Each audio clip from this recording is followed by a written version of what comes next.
Hi, my name is Savannah Garza, and today we're going to compare the settlement of Virginia and Plymouth in relation to the settlement's purpose and leadership. This video essay will be divided into two major sections, one comparing the settlement's purposes, and one comparing the leadership in between these two colonies. In the end, we'll explain how these differences impacted our country. Jamestown was founded by the Virginia Company of London, an English joint stock company established on behalf of King James I with the goals of establishing colonies in North America.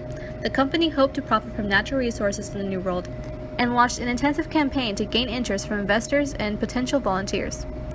The campaign was successful, and the company had gained 1,700 investors and 105 volunteers, men and boys, who would serve as laborers for the company.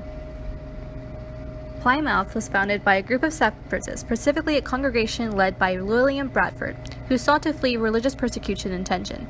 Now, it's important to note that America at this time was not a first choice.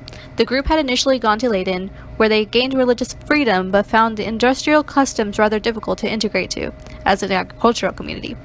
They also felt uncomfortable with the influence that Dutch customs had on their children. Furthermore, the group found that they were not as free from the English crown as they had previously thought. After the English authorities went to Leyden with the intent to arrest a prominent member of the church, William Brewster. William Brewster, who had published critical comments about the Anglican Church and the King of England, escaped arrest, but the event led the group farther from England. The congregation obtained a land patent from the Virginia Company of London and went to Merchant Adventurers, a group of businessmen, for financing. This would leave them in debt and in need to profit, but money would be secondary, unlike Jamestown. So as you can see, the two colonies had pretty different objectives going in, but you can also see that these two objectives aren't exactly independent of one another. Jamestown would have to work to make a safe, sustainable environment for its workers so that they could focus on making the company profit instead of survival. And the Plymouth colony did have to borrow money to make their journey and would have to set up their colony with this in mind. Now, in the beginning of Jamestown history, several men held and lost leadership but ultimately shared the same goal, the success of the company, and the same problems. Food was scarce, having gone through one of the worst droughts in centuries, and volunteers were ill-trained.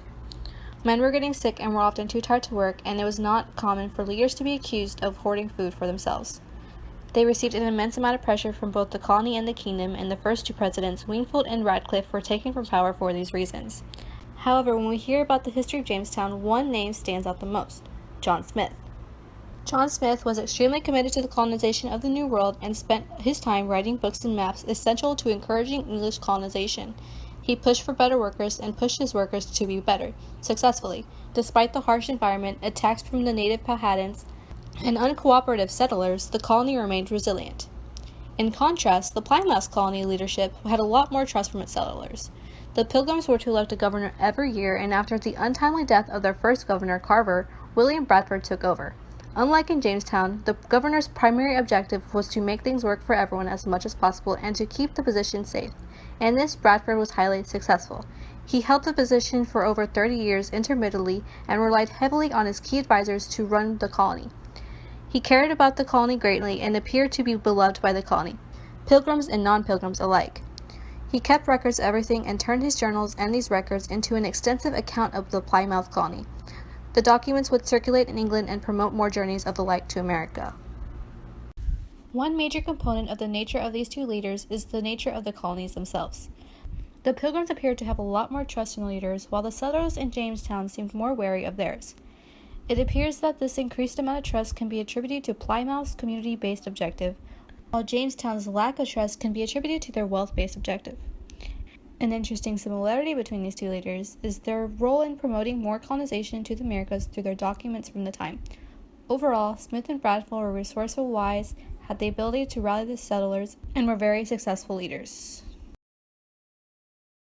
The differences between these two communities impacted our country in a pretty interesting way. As more and more people came to America, intent mattered. The South had been proven a worthy place for plantations, and the North had been proven a worthy place for building community. Ultimately, these two colonies set the foundation for a key cultural difference that would make a pivotal moment in American history. Thank you so much for watching and have a wonderful day.